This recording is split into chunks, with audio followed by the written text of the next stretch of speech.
And once we've done the deposition or the etch, we then need to characterize the layer thickness in some way. And now within Cornerstone, we like to use ellipsometry to do this. And this video shows how we do that. So this is one of our very talented cleanroom technicians. Just picking up a wafer out of the box. You'll notice he's got his hand under the wafer. That's just good practice.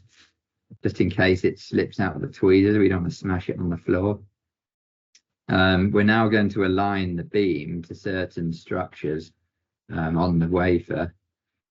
So when you send designs to a foundry, what the foundry will always do is add their own test structures to the design. In this case, I don't know if you can see on the computer screen, we're aligning the beam to big boxes that we've opened to be able to measure the etch depth.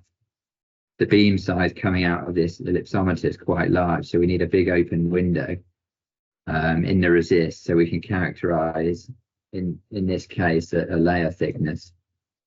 So we have recipes set up because often we've got same size cells. So what we're doing now is we're doing a map of the thickness across the wafer. You'll see the stage moving.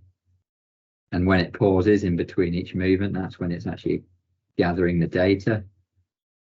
And once that's done, we get a map of the layer thicknesses. So what we're looking at here is actually a silicon dioxide layer thickness map across a wafer after a CMP step.